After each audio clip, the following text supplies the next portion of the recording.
Hello everyone, I am शिखा और आज मैं आपके सामने इंडियन कॉन्ट्रैक्ट एक्ट से रिलेटेड कुछ इम्पॉर्टेंट सेक्शन लेकर आई हूँ जिसके एग्जाम्स में आने के चांसेस बहुत ज़्यादा रहते हैं। आपका एग्जाम बहुत पास आ चुका है तो इन लास्ट डेज में आप स्टेटिक पोर्शन पे ज़्यादा ध्यान दीजिए, जो कि इंडियन कॉन्ट्रैक्ट एक्ट से मैंने आज लिया है। क्या लिया है? उसके सेक्शंस, जो कि बहुत ज़्यादा इम्पॉर्टेंट है। तो आइए शुरू करते हैं।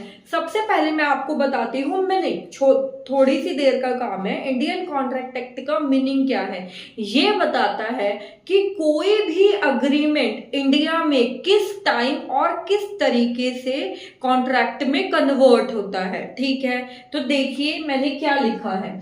सेक्शन 2H क्या बताता है कि अगर कोई भी आपका अग्रीमेंट है उसको लॉ के थ्रू एनफोर्सेबिलिटी मिल जाती है तो that will be become a contract. ठीक है, अब अग्रीमेंट क्या होता है? जब कोई एक पार्टी दूसरी पार्टी को कोई ऑफर देती है और वो उस ऑफर को एक्सेप्ट कर लेती है, then it is called agreement. तो ऑफर अग्रीमेंट बनता है और अग्रीमेंट कॉन्ट्रैक्ट बनता है।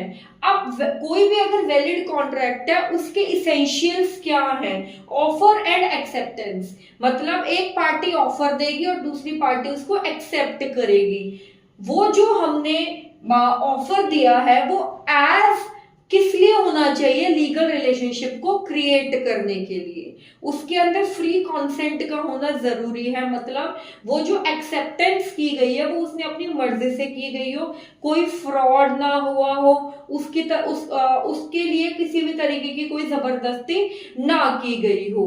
Capacity to contract, capacity to contract का मतलब क्या होता है? जो पार्टी है वो पार्टी कैसी होनी चाहिए? बिल्कुल परफेक्ट होनी चाहिए, अनसाउंड माइंड की नहीं होनी चाहिए, उसके ऊपर कोई लीगल एक्शन ना लिया जाए। समझ आ गया? नेक्स्ट क्या है? Lawful consideration. कंसिडरेशन का मतलब क्या होता है कि आपने जो ऑफर दिया है और जो एक्सेप्टेंस हुई है उसके बदले में आपको क्या मिलेगा।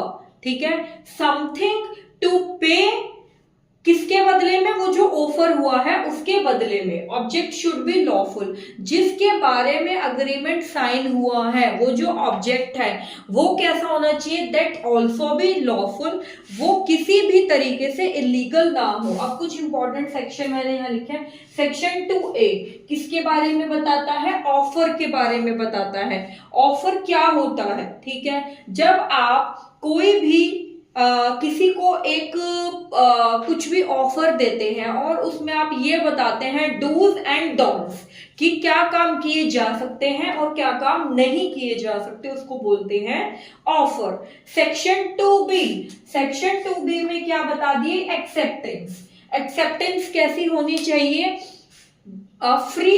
फ्री कंसेंट से रिलेटेड होनी चाहिए। वो जो भी एक्सेप्ट किया गया है वो किसी भी तरीके की जबरदस्ती, फ्रॉड, इन चीजों से रिलेटेड नहीं होना चाहिए। फिर आता है सेक्शन 2D।